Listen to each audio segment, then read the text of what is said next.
Sup boys and girls, it's Monday the 3rd of June, I'm your host Thomas Adams and this is the Game Zone News Recap. Our top story of the day is something you probably didn't know. Yesterday and most of today, EVE Online and Dust 514 had to be brought offline because some naughty buggers decided to DDoS CCP, resulting in over 10 hours of downtime. Now everything is working absolutely fine now and my fellow pilots can either be blown up or carry on spinning their ships.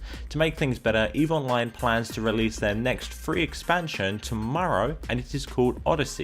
Now some of its features include new and rebalanced ships, changes to ice mining and hacking, a lovely new death animation for my non-care bears, and lastly, a very sexy looking jump gate usage animation. Overall the expansion has me very excited, and for those of you who are too scared to try EVE Online, please feel free to grab a trial in the next few days because trust me when I say that once you get into EVE, you never leave. What are you doing, Hal? Hal? That's my ship. Hal, please open the doors, now.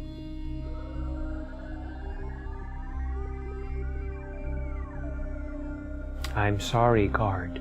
I'm afraid I can't do that. Hal, I won't argue with you anymore. Open the doors. This conversation can serve no purpose anymore. Up next we have a bunch of modders who some would say have fixed Grid 2 by allowing the cockpit view to work again. According to Codemasters, only 5% of the players for the first Grid actually played using that camera angle, and because texturing and other things like that costs money, it was cut from the release for Grid 2. Now just like most PC gamers, we can just mod the hell out of pretty much any game, unless of course you get banned, so don't do that to EA games. And now these guys, they just pretty much gave no shits and they went ahead and created the cockpit view from which you can see playing in the background. Now this is awesome stuff, and now I just need a cockpit view for my dragon in Skyrim. Thanks to this giant sign, it would appear that Dark Souls 2 will be released on March 2014, and my face shows signs of sadness. Sure, E3 will be great and there'll be trailers and the odd gameplay footage with someone who's not me playing Dark Souls 2, but dude, I really want to see Dark Souls 2 this year and clearly I am wrong, which makes me very sad. So next year, March, Dark Souls 2, be there or be square. Last week we mentioned there was a leaked review of The Last of Us on Empire, and today we've got some more. For those of you who read OPM UK, aka the official PlayStation magazine within the UK, you will see a review for The Last of Us that scored a perfect 10 out of 10. Clearly the reviewers are taking quite a liking to this game. Additionally, some information has been posted about the multiplayer, and I'm not going to mention any of this because I hate spoiling any part of a game that someone could be looking forward to who listens to this as well.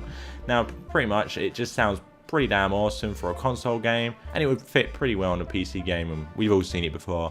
Now at the end of the day, everyone is wanting to learn more and more about this game, and the global embargo is just around the corner and finally will end and everything will be revealed.